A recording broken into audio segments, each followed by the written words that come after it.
friends, my name is Angel Ravindra Bhalera. I am studying in Podar International School in class 7. Today I am going to recite an English lesson that is The Blue Carbuncle, written by Sir Arthur Conan Doyle. Before watching this video in detail, don't forget to subscribe my channel. So let's start. I had called upon my friend Sherlock Holmes on the second morning after Christmas, with the intention of wishing him compliments of the season. He was lounging upon the sofa in a purple dressing gown. Beside the sofa was a wooden chair, and on the angle of the back hung a very seedy and disreputable hard flat hat, much the worse for wear and cracked in several places. A lens and a pair of forceps lying upon the seat of the chair suggested that the hat had been suspended in this manner for the purpose of examination. "You are engaged," I said. "Perhaps I interrupted you." "Not at all. I am glad to have a friend with whom I can discuss my results. The matter is a perfectly trivial one.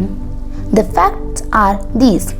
At about 4 o'clock on Christmas morning, Peterson, the commissioner, was returning home from Tottenham Court Road. In front of him, he saw a tallish man walking with a slight stagger and carrying a white goose slug over his shoulder. As he reached the corner of the Good Street, a row broke between the stranger and a little knot of roughs. Peterson rushed forward to protect the stranger from his assailants, but the man, seeing an official in uniform, dropped his goose, took his heels and vanished amid the labyrinth of small streets.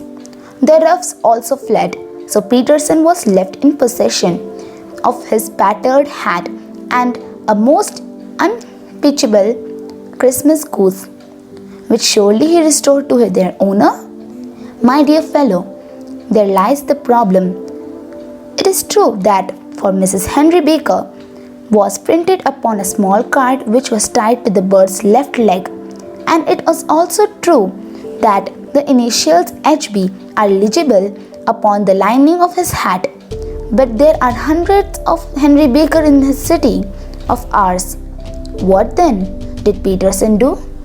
He brought that goose and hat to me on Christmas morning and took the goose back, while I retained the hat of the unknown gentleman who lost his Christmas dinner.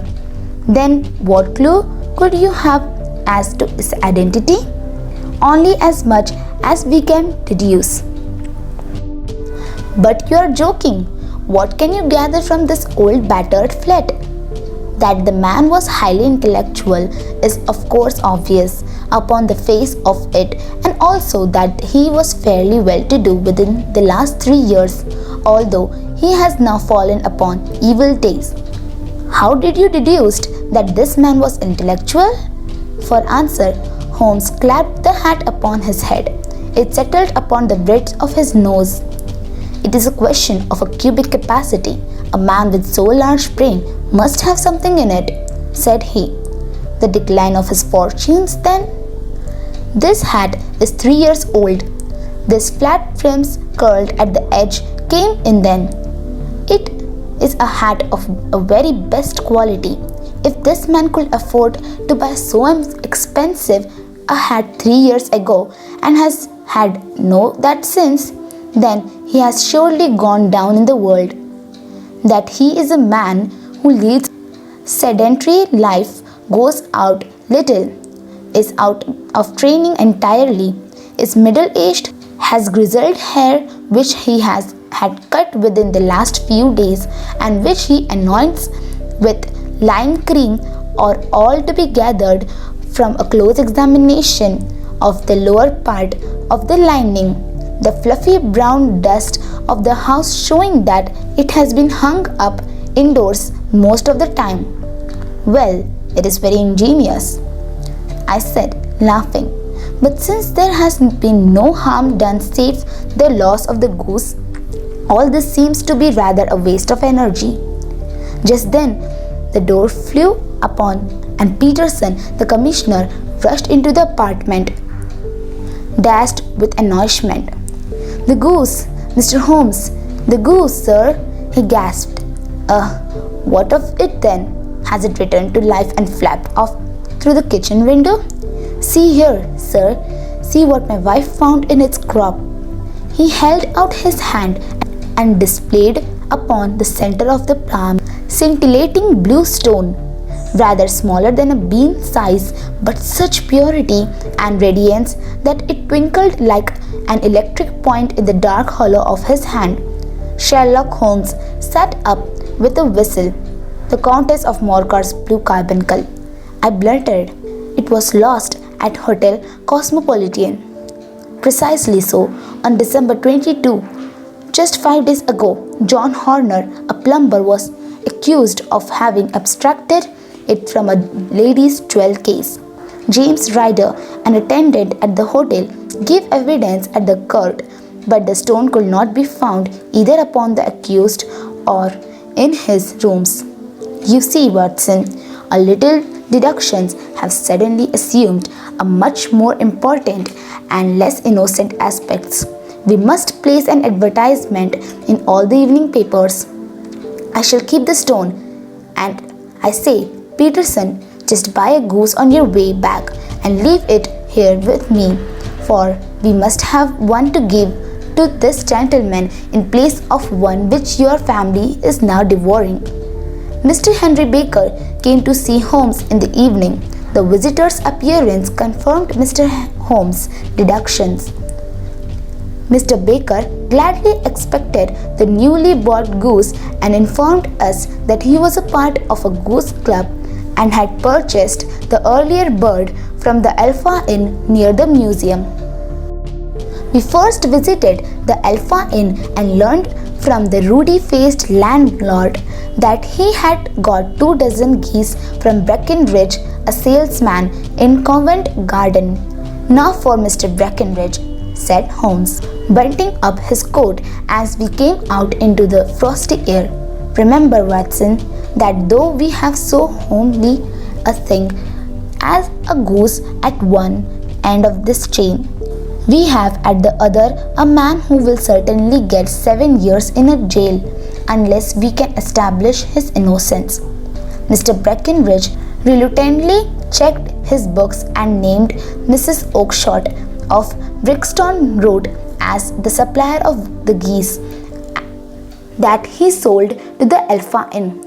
Suddenly, a loud uproar broke out from the stall which we had just left. Turning around, we saw a little fellow and Breckenridge framed in the door of his stall, shaking his fists precisely at the craning figure. I've had enough of you and your geese, he shouted. Get out of here. Ha! This may save us a visit to Brixton Road, whispered Holmes.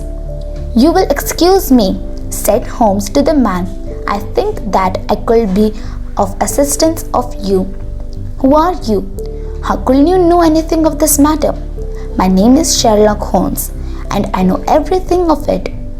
You are endeavoring to trace some geese.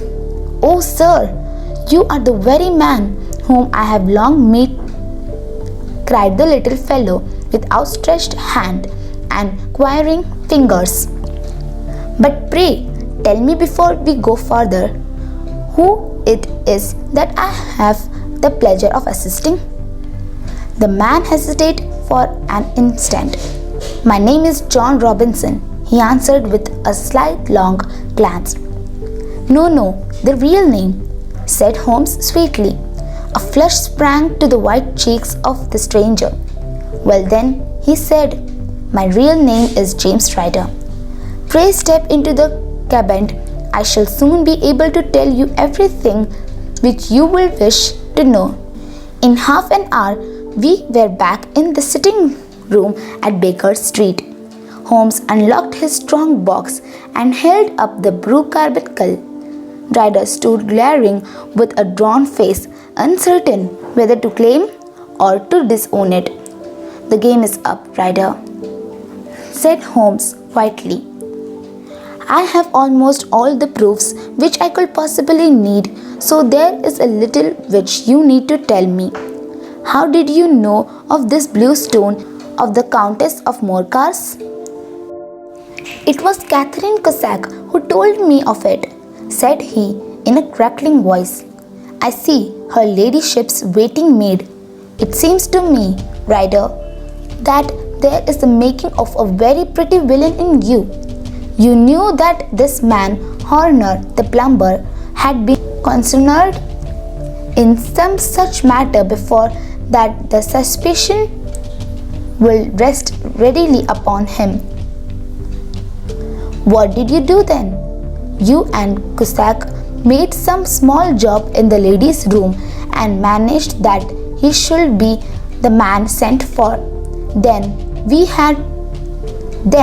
when he had left, you refilled the jewel case, raised the alarm, and had his unfortunate man arrested. Ryder threw himself down suddenly upon the rug and clutched at my companion's knees. For God's sake, have mercy, he shrieked. I will tell you all. From the hotel, I went to my sister's house, who raises geese in her backyard. My sister had promised me a goose for Christmas in order to escape suspicion.